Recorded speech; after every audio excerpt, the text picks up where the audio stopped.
Pyramids 4500 సంవత్సరాల నాటి నిర్మాణాలు అయినప్పటికీ మన భారతదేశంలో ప్రతి ఒక్కరికి ఈ పిరమిడ్స్ గురించి తెలుసు. కానీ పిరమిడ్స్ కంటే 600 సంవత్సరాల ముందే శ్రీకృష్ణుడి మనవడైనటువంటి వజ్రనాథుడు కట్టించినటువంటి ద్వారకాలోని ఈ ద్వారకాధీశుని ఆలయం గురించి చాలా కొద్ది మందికి మాత్రమే తెలుసు. పరదేశ చరిత్రను మనం ప్రశంసిస్తూ అంతకంటే గొప్పదైనటువంటి మన దేశ చరిత్రను మర్చిపోతున్నాము. ఒక్క ఈ దేవాలయమే కాదు, ఇంతకంటే వేల సంవత్సరాల పురాతనమైన దేవాలయాలు మన భారతదేశంలో కొన్ని వందల వేలు ఉన్నాయి.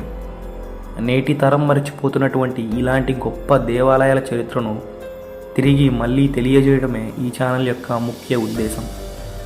ఈరోజు మనం ద్వారకాలో ఉన్నటువంటి ద్వారకాధీశుని ఆలయ చరిత్ర గురించి తెలుసుకుందాం. ద్వారక శ్రీకృష్ణుడి రాజ్యానికి రాజధాని. శ్రీకృష్ణుడి మరణం గాంధారి శాపంతో సంబంధం కలిగి ఉంది. కురుక్షేత్ర యుద్ధంలో తన 100 మంది కుమారులను కోల్పోయిన గాంధారి కృష్ణుడిని శపించింది. 36 సంవత్సరాల తరువాత యదువంశంలోని ప్రతి సభ్యుడు చనిపోతాడని, కృష్ణుడి రాజవంశం నాశనమవుతుందని శపించింది. ఆమె శాపాన్ని కృష్ణుడు సమ్మతించాడు. 36 సంవత్సరాల తరువాత యాదవుల మధ్య గొడవ జరగడం ప్రారంభమైంది. ఆ గొడవలో వారు ఒకరినొకరు చంపుకోవడం జరిగింది. ఈ ఘర్షణ అనంతరం కృష్ణుడు దట్టమైన అడవిలో ధ్యానం చేస్తూ విశ్రాంతి తీసుకుంటుండగా వేటగాడు జర కృష్ణుడి పాదాన్ని జింకగా పొరబడి బాణంతో కొట్టాడు. కృష్ణుడు తన పూర్వజన్మలో రాముడిగా వాలిని వెనుక నుంచి చంపిన కారణంగా జర రూపంలో అదే కర్మ ఫలితాన్ని పొందాడు.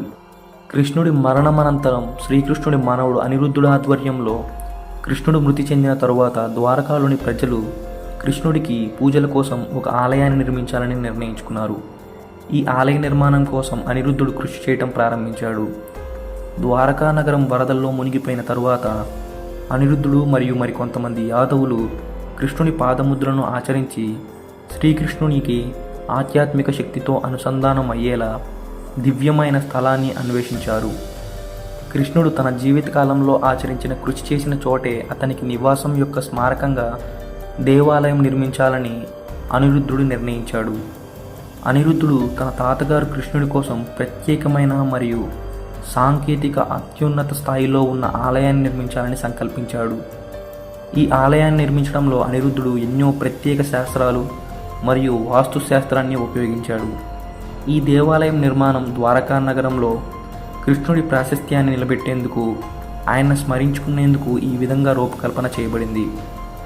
అనిరుద్ధుడి సారథ్యంలో నిర్మించిన ఈ దేవాలయం ద్వారకాధీశ్ ఆలయంగా ప్రసిద్ధి పొందింది.